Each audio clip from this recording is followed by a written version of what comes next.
Namaste everyone, welcome back to our series on foreign travel in Vedic Astrology.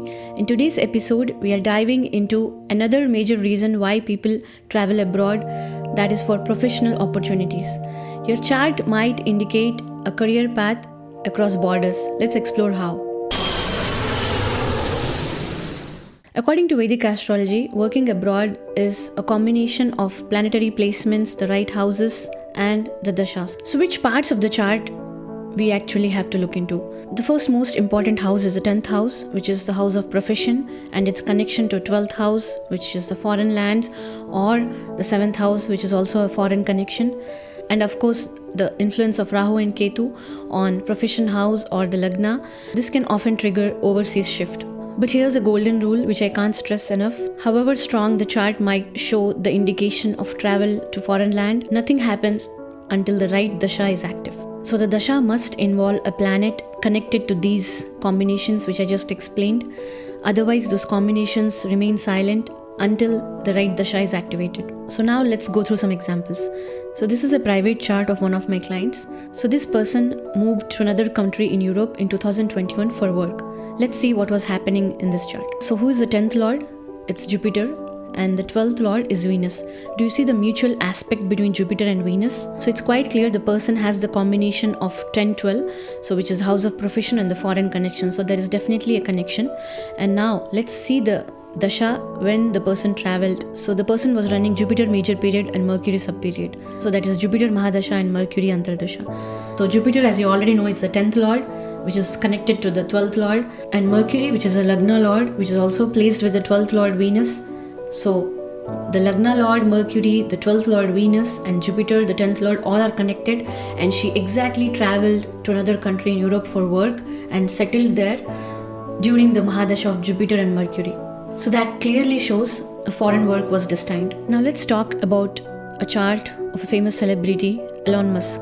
In June 1989, he moved to Canada and studied there, and then moved to the US to study there and started his business, his career in US as well. So let's see, before even getting into the professional part of it, so he should have the combination of studying abroad as well.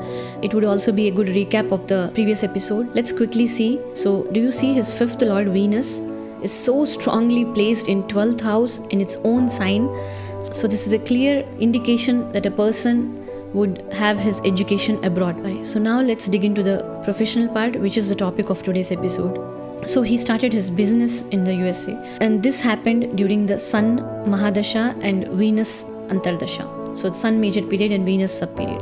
So here, as you can see, Sun is the 3rd lord of self-efforts and business, placed in 1st house along with the lagna lord Mercury. So Sun is not just influencing the lagna but also the lagna lord here. So that means the person is more strongly inclined to do business when compared to regular jobs. And now coming to the profession in foreign land, as you can see, Jupiter is the 10th lord and Venus is the 12th lord. They are in mutual aspect. So there is a strong connection between the 10th lord of profession and 12th lord of foreign land. And when did he actually start in the USA? It was in Sun major period and Venus sub period. Venus is ruling the 12th house and placed in the 12th sign, and then it has the mutual aspect with the 10th lord Jupiter. So this activates his profession in foreign land. So again we see the theme, strong career with foreign linkage in the dasha. So when you see these kind of combinations and when you see the right dasha is in place, you can definitely seek out opportunities. If you want to move abroad, that is the right time. So that brings us to the end of today's episode on travel for profession.